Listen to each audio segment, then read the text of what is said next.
Chapter Supreme Straightforwardness, Uttam Arjav. Like supreme forbearance and modesty, straightforwardness is also the nature of the self. The state of tranquility which is manifested in the self in the absence of deception by taking shelter of the straightforward nature of the self is called straightforwardness. Although basically the soul is of straightforward nature, yet from beginningless time, the state of deception, devoid of straightforwardness, is existing in the self. Rajor bhavaha arjavam. Straightforwardness is the name of uprightness. The word supreme prefixed with straightforwardness denotes the existence of right belief. Uprightness found with right belief is really supreme straightforwardness religion. Supreme straightforwardness means passionless uprightness with right belief. The passion of deception is contrary to straightforwardness religion. Owing to deceitfulness passion, the intrinsic uprightness is wiped off from the soul and its place is taken by deception. The behavior of the deceptive person is never natural and ingenuous. He thinks something, speaks something else, and does something else. There is no harmony in his thoughts, speech, and action. He wants to accomplish his plan only by deception. Pandit Todarmal has described the behavior of a deceptive person thus. When the passion of deception arises, one desires to accomplish the work deceptively. For accomplishment of his object, he thinks about various means, utters deceitful words in different ways, poses his body deceitfully, contrives to prove external things otherwise, even indulges in deceitful actions which may end his life. On deception being exposed, he may be harmed very much, death, etc. may result, yet he is undaunted.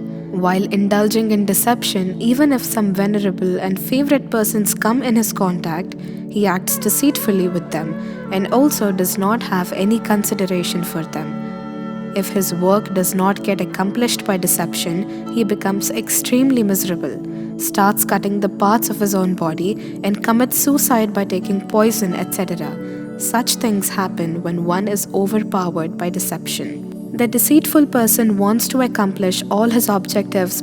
He does know that wooden kettle cannot be placed twice on hearth. If deception is exposed even once, faith in the pretender gets wiped off forever. One can cheat someone by fraud sometimes only, but not always and also not all persons. The important thing worth noting here is this, that the accomplishment of worldly affair takes place not by fraudulent action, but happens by the emergence of past auspicious karmas, and in the fulfillment of non-temporal acts, Purusharth is the main important factor in the 5 contemporaneous causes. A weak, wretched person indulges in deception for the accomplishment of his goal. The strong one does not take recourse to fraud for the accomplishment of his goal. He has the tendency of fulfilling his goal by his own powerful efforts. It is also not correct to think that deception is practiced only to cheat someone. Some persons indulge in it even for the sake of entertainment or by force of habit also. These persons take pleasure in meddling in the affairs of others. Such persons do not hesitate even in jeopardizing others for their petty interest. Nowadays, too much deception is practiced in the name of civilization. People do not pay heed to truth if stated without exaggeration. This is also one of the reasons why people do not express their feelings in a straightforward way, but express them in a twisted manner. The evolution of civilization has made the man too much sweet-tongued. It has become a common thing for the modern man to walk flatteringly but to have deceptive feelings inwardly. One does not understand that fraud may prove extremely harmful not only for others but also for himself and can disturb his own comfortable living. Not only it can disturb his peace, but it really keeps him disturbed. The deceptive person is found always full of suspicion because he is always afraid of the exposure of his policy of double dealing.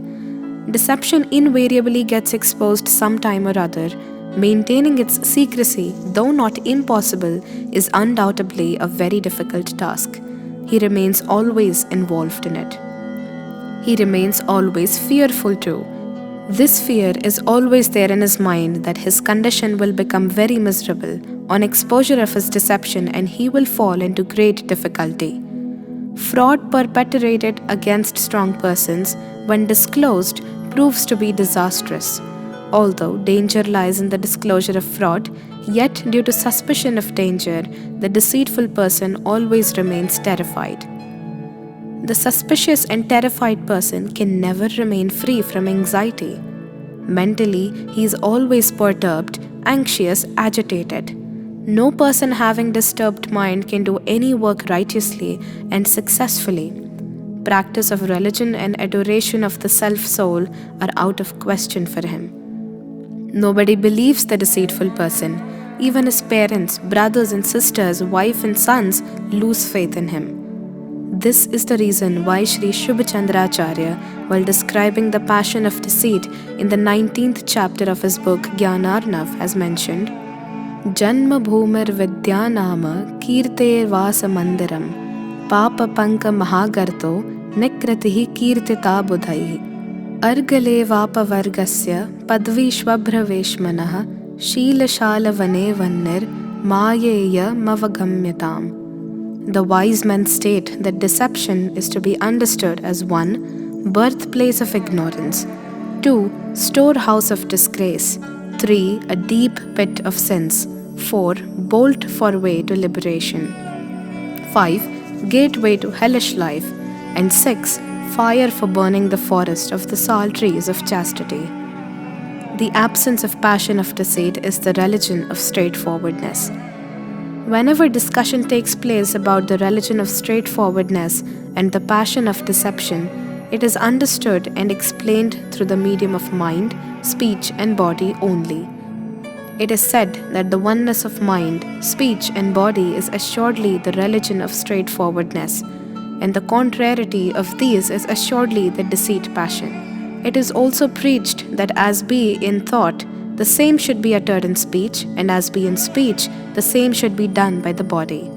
This itself is said to be the religion of straightforwardness. And thinking something else in mind, speaking something else in speech, and doing something else by body is said to be deceitfulness. The contrariety of mind, speech, and body is also termed crookedness, cunningness. But all this is a general statement. In this context, if one considers minutely, many questions start arising in the mind. If the above definitions in respect of the religion of straightforwardness and the passion of deceit are accepted, the presence of the religion of straightforwardness and the passion of deceit will be accepted only in those souls who possess mind, speech, and body, because oneness and contrariety of mind, speech, and body is possible in the possessors of mind, speech, and body only, but not in them who do not possess mind, speech, and body. In them, in the absence of mind, speech, and body, the question of oneness and contrariety does not arise. The mind, speech, and body are absent in siddhas. Hence, according to the above-mentioned definition, the religion of straightforwardness would not be possible in them, whereas, in fact, they do possess the religion of straightforwardness. The existence of Arjava dharma in them is not only described and accepted in the scriptures, but it is logical too. Supreme forbearance, modesty, straightforwardness, etc. are the religions of the soul, and they are also the natural modifications of the soul. Their presence in Siddha Jeev, possessing all intrinsic characteristics and all natural modifications, is imperative, because Siddha state is assuredly the name of absolute purity. Likewise, it will not be possible to accept the presence of the passion of deceit in those jivas who do not possess mind and speech, such as one-sensed beings, etc. Because how will the question of contrariety of mind, speech, and body, that is, thinking something else, speaking something else, and acting differently, arise about those who have body only and don't have mind and speech at all? There are 3 salesmen in a shop. On asking them separately the rate of any particular cloth, the first one says 8 rupees per meter, the second 10 rupees per meter, and the third 12 rupees per meter, whereas it is of 8 rupees per meter only. In the aforesaid condition, there being dissimilarity in the statements of all the three, they would be called dishonest. You may say, what a looting business is this? As many persons, as many rates? But if there be only one salesman, he quotes the rate as 12 rupees per meter for the cloth of 8 rupees per meter, will he be called an honest person? No, never. But there being only one salesman, the contrariety will not be exposed. How could there be contrariety in one? Contrariety is possible only when there are many. Likewise, in the absence of mind and speech, in one-sensed beings, etc., contrariety in them would not be evident. How will then the presence of deceitfulness passion, which is defined as the contrariety in mind, speech and action found existing in them? In the absence of deceitfulness passion, the presence of the religion of straightforwardness will have to be accepted in them, which is not possible because it is clearly mentioned in the scriptures that the presence of all the four types of passion is found not only in one-sensed beings but in all jivas ranging from one-sensed to five-sensed irrational beings, although it may be that their presence may not be visible externally. Secondly, the oneness of the activity of mind, speech and body may also be perverse. For example, all the three salesmen may quote the rate of 20 rupees per meter for the cloth of 8 rupees per meter. Will then they be treated as honest? No, never.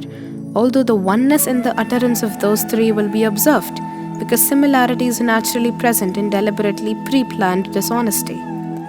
Similarly, for example, a wicked thought arises in someone's mind. He also expresses it in his speech and in the same way acts bodily too. Will then the religion of straightforwardness get manifested in him? If so, then for achieving Arjav Dharma, one will invariably have to bring in his speech and action each wicked thought which will arise in one's mind. This cannot be agreeable in any circumstance. Man mein hoye so vachan uchariye. In reference to the saying, another point is worth considering. Is speaking essential for the possessor of Arjav Dharma? Is the possession of Arjav Dharma not possible without speaking? Is there no Arjav Dharma in the true spiritual saints who have taken oath of not speaking and observing total silence? Bahubali kept standing in meditation for 1 year after accepting asceticism and did not speak anything. Was he not possessing Arjav Dharma? No, he did possess it. This shows that speaking is not essential for possessing Arjav Dharma. If one speaks what one has in mind, will he be said to be possessing Arjav Dharma? No, because in this way the bewildered person, having vitiated mind and vitiated speech, will also become the possessor of Arjav Dharma, for he utters whatever comes to his mind. As explained over here about speaking, similarly it should be understood about doing also. Arjav Dharma and the passion of deceit, both of these are the dispositions of Jeev, and the mind, the speech and the body are the modifications of the matter substance. Soul and matter both are two totally different entities, and their modifications are also totally different from one another. Arjav Dharma is the intrinsic quality of the soul and also the manifestation of that quality. The passion of deceit is the alienated state of the soul. For retaining its natural quality and for manifestation thereof, the question of any help or support from other substances does not arise. Even in the alienated state of the soul, the other substance is a mere instrumental cause. The instrumental causes would also be only the operative karmic matter and other external associated causes, but not the mind, speech and body. Therefore, the question of the emergence of Arjav Dharma or the passion of deceit through mind, speech and body does not arise. It is a fact that for the manifestation of Arjav Dharma, there is no need of mind, speech and body, because this does exist in Siddhas. Similarly, for the presence of the passion of deceit, the presence of these three is not essential, because the one-sensed being has got the body only. Even then, deceitfulness is found in it also, as proved earlier. Nevertheless, the usefulness of mind, speech and body for understanding and making others understand is there. Because without these, we have no other means of understanding and making others understand deceitfulness and Arjav Dharma. This is the reason why these are understood and are explained to others by means of mind, speech, and body. Moreover, it is also true that both the learners and the preachers have got mind, speech, and body, and the medium of understanding and explaining are also the mind, speech, and body.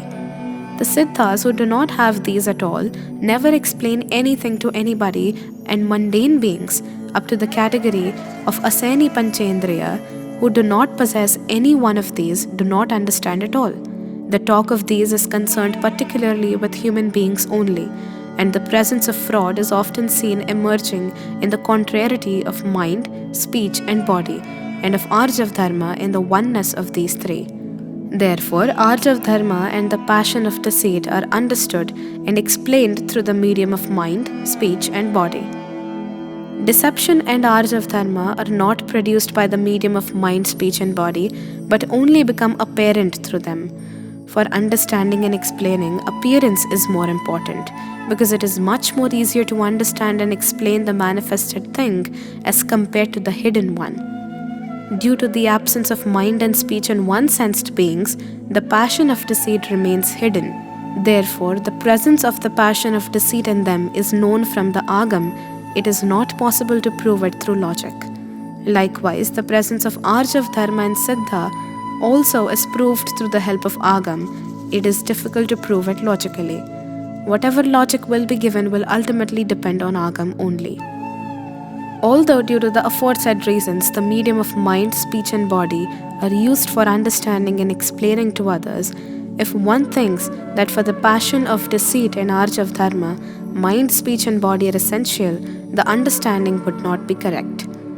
The contrariety of mind, speech, and body would definitely be found in a deceitful person only, and the extent to which Arjav Dharma will get manifested, accordingly, that much degree of oneness of the three will also be there. But the passion of deceit and Arjav Dharma are not limited to these only. There are many more facets of them. This is what is being emphasized here. In conclusion, it can be said that the basic reason for understanding and explaining Arjav Dharma and the passion of deceit through the medium of mind, speech, and body is that Arjav Dharma and the passion of deceit in the embodied beings having mind, speech, and body become evident often only through the medium of mind, speech, and body. If things are such, then the under-mentioned saying seems to be correct. Oh yes, it is correct, but for whom? Did you ever consider this? This statement is applicable to him whose heart has become so pure that the thing which has to come to his mind, if comes into speech also, then the rain of flowers will take place. And if the same is put into practice physically, the whole of the world will become extremely happy. But this does not concern them whose heart is filled with sins and vices, in whose mind wicked thoughts arise continuously, and who incessantly thinks of injury, falsehood, theft, unchastity, and hoarding. If they too adopt this thing, then their speech will also get vitiated, like their mind, and their lives will become extremely sinful. The sense of man mein hoye so vachan uchariye is only this, that one should make one's heart so virtuous that no wicked feeling arises in it. For people whose hearts always contain impure thoughts, the following lore will be fitting. Man mein hoye so man mein rakhiye, vachan hoye tan so na kariye. Because nowadays people's minds have become so much impure, injurious feelings have entered their minds to such an extent that if such feelings find vent in speech, the world will become hurly-burly, and if put into practice, it will be ruined completely in no time. Likewise, the mind has become so much vitiated that if the mind's perverseness comes into speech and in action, then not a single mother's or sister's chastity will remain safe. Therefore, it is good that whatever wicked feeling is arisen in one's mind, let it be kept limited up to the mind only. Don't let it come into speech, and whatever wicked thought has come into speech, never let it come into practice. Just think for a while that if in an angry mood it comes out of my mouth, I will kill you. Will it be alright that I should take action according to my words? No, never. It is rather necessary that I must give up such an idea immediately. Therefore, it is desirable that the parity in mind, speech, and body is maintained in virtue, not in vice. To bring parity in mind, speech, and body, we shall have to make the mind so pure that no vitiated thought arises in it. Otherwise, maintaining parity in them will neither be possible nor beneficial. In Tattvartha Sutra, supreme forbearance, modesty, straightforwardness, etc. 10 religions have been discussed along with Gupti, Samiti, Anupreksha, and Parishahjai. All these are related to Muni Dharma, that is asceticism. Therefore, the discussion of Arjav Dharma is found in the context of Munis, whose state of mind, speech, and body is functioning as mentioned below. दिन रात आत्मा का चिंतन, मृदु संभाषण में वही कथन, निर्वस्त्र दिगंबर काया से भी प्रकट हो रहा अंतर्मन. Day and night they keep engrossed in contemplation, meditation, and realization of the self. Therefore, in their speech also, the discussion of the same is found, and during the process of discussion, they get absorbed in self-realization. Inauspicious feeling do not find place in the mind. Our position is different from them, hence we should think at our own spiritual level. Though found in the mind, we in our life remain abstained from many types of sins only because the society recognizes those deeds as bad, and the government also hinders us from indulging in those activities. Sometimes our own wisdom also does not allow us to indulge in those evil deeds. Due to the aforesaid reasons, we keep the necessary control over the tongue also. This is the reason why bodily actions of the people are not so much vitiated as their minds. The preaching of man mein hoye so vachan uchariye, vachan hoye so tan so kariye is not meant for giving vent to the impurities of the mind, but is meant to take the mind pure by vanishing evil thoughts. Here, a question may arise that if it is so, why is it said man mein hoye so man mein rakhiye? There is a valid reason for it, and it is this, that it is not very easy to make the mind so pure that the moment one asks us to make it pure, we do it instantly. It will become pure by and by. Therefore, so long as the mind does not become absolutely pure, wicked thoughts continue arising in it. Till then, following the aforesaid advice is not only desirable but necessary too. Otherwise, your life will not even remain well adjusted. If without making the mind pure you start giving vent to thoughts contained in your mind and try to put them into practice also, then it is possible that people may try to admit you in the mental hospital. Ordinarily, everyone tries to check vicious thoughts born in one's mind. One wishes that vicious feelings should not be expressed through his speech. But sometimes, when the mind is fully occupied with such feelings, and such feelings cannot be controlled, then things start flowing through the speech. Another thing worth mentioning is that whenever some thought incessantly agitates the mind, it is sure to find vent through speech. If the mind continues to remain occupied with vicious thoughts, how long shall we be able to prevent them from coming into speech and action? It is really not possible to prevent this totally.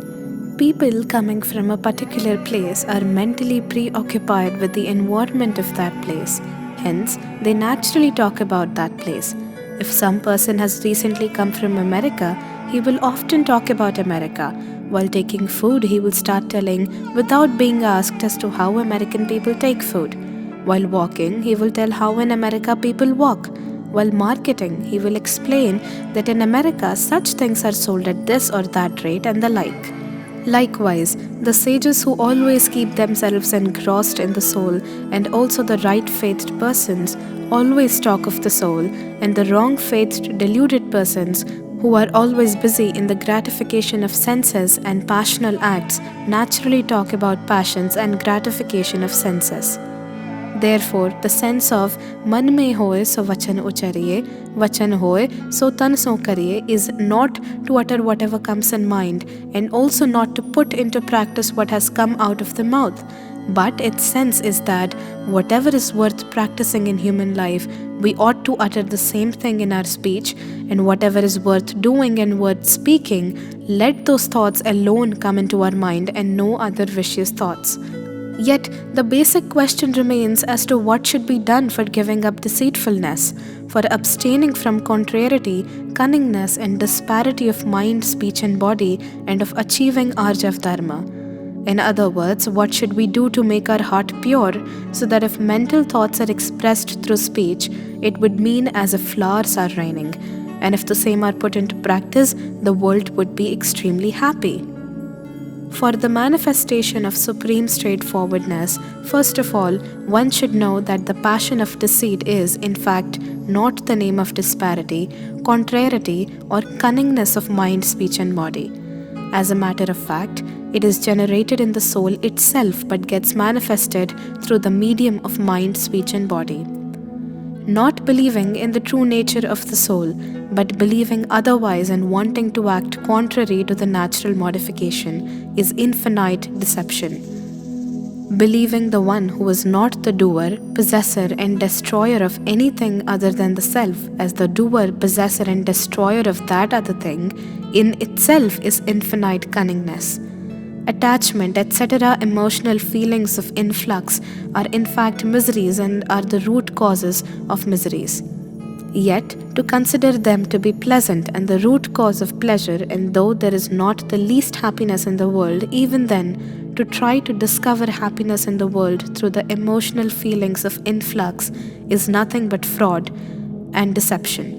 Similarly, not believing in the nature of the substance as it really is, but believing contrary to its nature and trying to act accordingly is real contrariety. All this is deceptiveness, cunningness, and contrariety of the soul. This deceptiveness, cunningness, and contrariety will vanish only by understanding the true nature of the substances. Believing in the true nature of the soul and acting accordingly by total engrossment in it is the attachmentless straightforwardness that is Uttam Arjav Dharma. This is the religion of supreme straightforwardness which is found in the naked, possessionless saints. Knowing the soul totally different from the material objects, body, etc., and from attachment, etc., emotional feelings, they remain engrossed in the self fully and get transformed into passionlessness. This itself is their supreme Arjav Dharma. Arjav Dharma does not consist in speech and action. That excellent state of Arjav Dharma, which is found in their meditation period, is not there while they are preaching or performing other rituals. The Arjav Dharma, which exists in the saints even when they preach or perform other rituals, is not due to the activity of preaching or performing of rituals, but it is due to the uninterrupted manifestation of straightforwardness existing in the soul even at that time. In conclusion, it can be said that the oneness of the soul consists in the righteous and unified modification of belief, knowledge, and conduct. It is the attachmentless straightforwardness and also the real supreme Arjav Dharma. In the worldly language, the courteous behavior, resulting from the uniformity of mind, speech, and body, which is devoid of fraud, is called Arjav Dharma from empirical point of view. Due to conformity to external conduct with internal conduct, in whomsoever the real supreme straightforwardness manifests, their external conduct is also invariably found to be pure and simple. That is, straightforwardness in external dealings also invariably exists in them.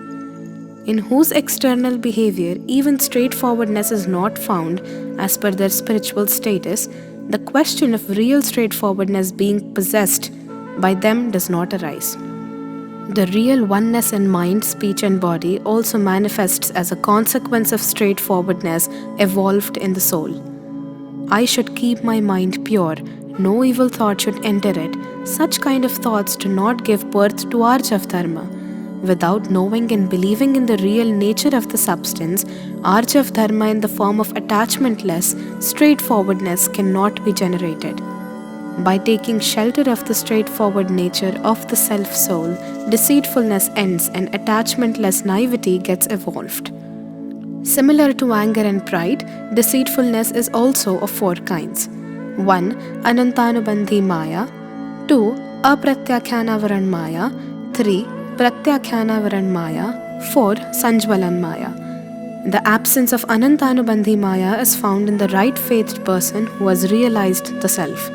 Without attaining right belief, Anantanubandhi Maya cannot be brought to an end.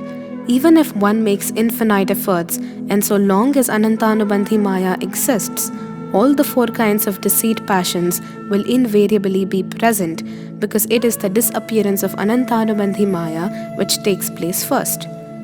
In the scriptures, it is clearly mentioned that absence of Anantanubandhi passions is found in right-faithed souls, absence of apratyakhyanavaran passions in right-faithed souls possessing practical conduct, absence of pratyakhanavaran passions in right-faithed votarists possessing complete conduct, and absence of sanjvalan passions in the possessors of yathakhyat charitra.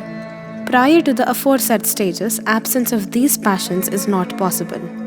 The above discussion reveals that if the passions are to be ended, one should look neither towards the passions and nor towards these things which form the basis of the germination of these passions. We should rather look inwardly towards our soul, which is passionless by nature.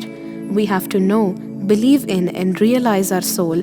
We have to get settled, engrossed, and absorbed in the soul itself. Paying my respects to those saints who know and believe in themselves, are absorbed in the self, and possess attachmentless straightforwardness.